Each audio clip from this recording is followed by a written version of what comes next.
Kemgbe mbọsị am post shallow about mmadụ at peace with ndị otu, appeasing of ndị otu. Although I have been speaking about it since of recent, a lot of people have been asking questions. How do I appease my ndị otu? I want to appease my ndị otu.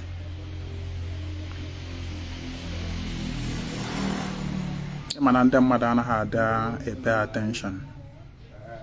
Nkwuchakwari nke self. A lot of people ka ya na troop kwa boss na ajụkwa. How to appease ndị otu and all that. O nwere ihe edemede ndere kịta ntọpụrụ na my page. Mana asị nka m werekwa video wee kwukwa okwu gbasara ya. How to appease ndị otu. Number 1. Through daily communion, daily ịga ọfọ. Ka ị na-aga ọfọ n'ụtụtụ ọbụla or every day depending on otu isi were apply.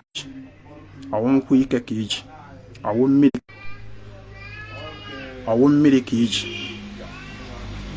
Nke ọbụla iji were aga ọfọ. Do not neglect ndị otu gị. Ndị ahụ ofu ụgbọ bụ gị na ha wee bịa ụwa. Ma ndị nwoke ma ndị nwaanyị nọ na fa. Do not neglect them.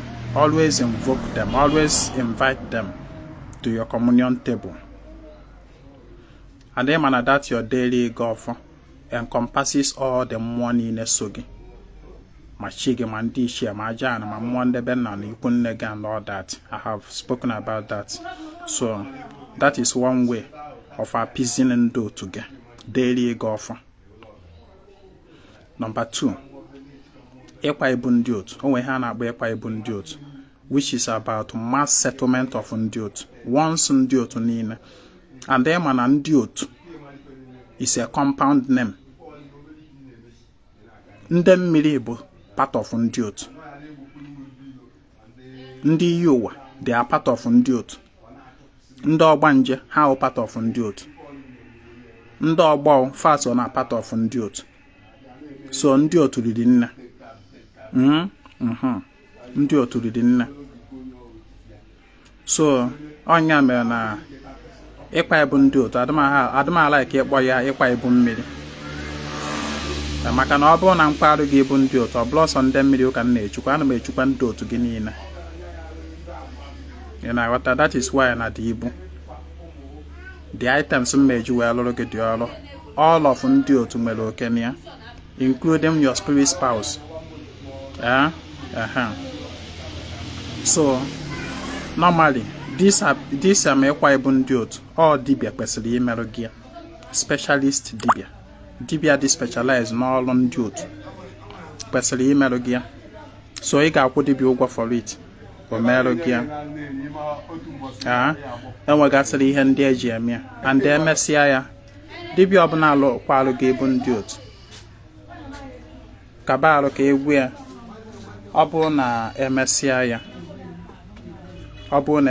ya, nya kabarụ mee salaka gbasa data ọrụ.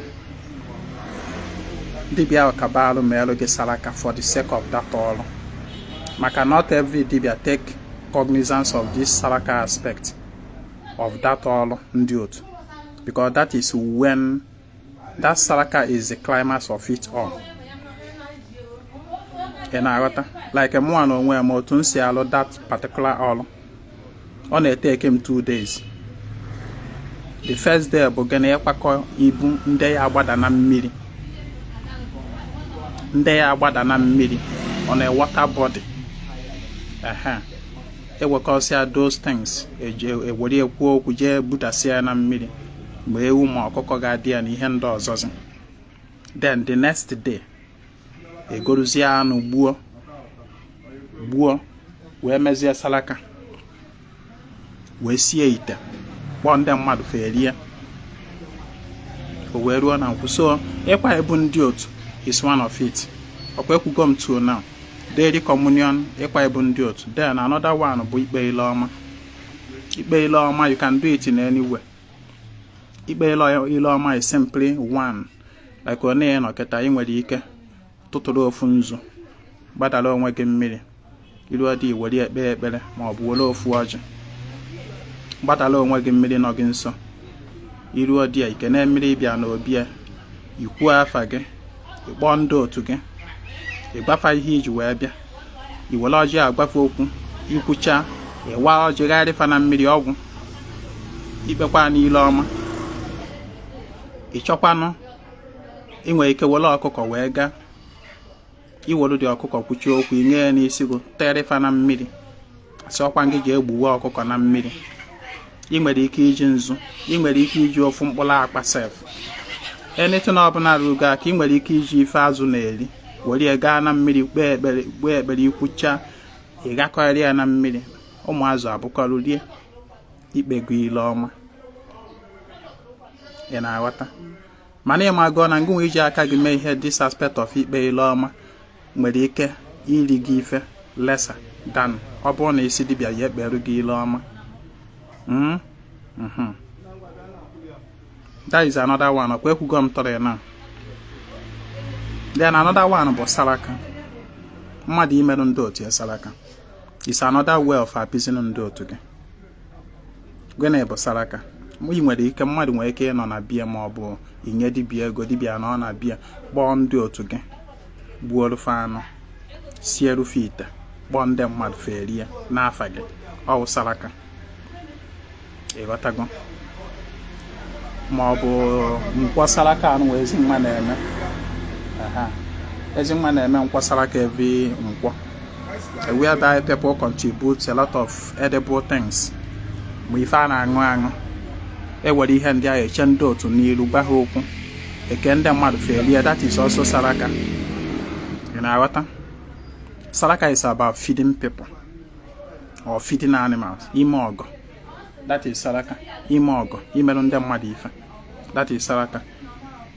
Ị nwere ike gote akwa ọfọ kịta anụ dedicate eto ndị otu were okwu okwu ikwucha okwu dịkwa mma ahụ ịdachie mmadụ somebody feel no need la akwa ime ọgọ saraka. That is just it. Ị nwere ike gather some things ị chọrọ iji wee ga motherless baby kpọọ ndị otu gị dedicate ye to them. I dedicate ye to ndị otu gị ibukọrọ ya jee motherless baby jee nyefe ọ saraka. Ị nwere ike iji side kịta gaa n'ọgwụ ụmụ ihe public hospital a iru ebe a isi na ihe decide bụ ka ị gakwuo ọrụ ndị mmadụ ụgwọ n'ọgwụ fa ndị na-asịgo treatment mana ha enwere ego eji wee kwụọ ụgwọ n'ọgwụ fa n'ọzie dị ka ị ga bee ruo fa ị gaa dị gba ndị otu gị that you are doing it for them. Ị gaa n'ụlọ ọgwụ dị o nwere ike isi ụzọ mmadụ na-abụ ma ịtọ ma ọ bụ ise clear their debt. Ị gawala onwe gị ọkwa saraka. Do you understand? Enwe ụzọ esi eme saraka edike. So saraka is also one of the ways of appeasing ndị otu gị. Ịghọtago ihe m na-ekwu?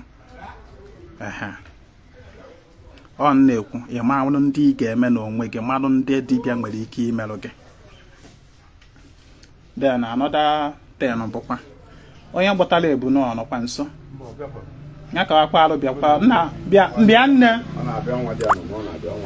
gbana ya gasị ike udo.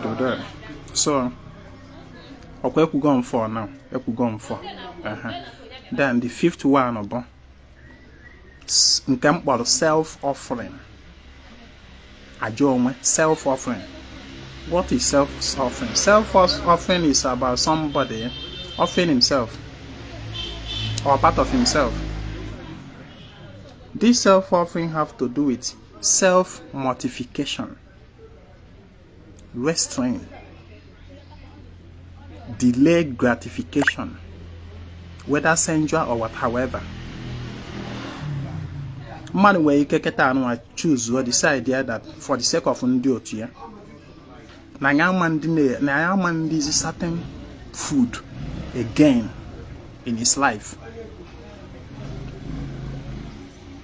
Ma ọ bụ na ya man ṅụzi certain drink again in his life. Mmadụ na-abịa sacrifice ya beer.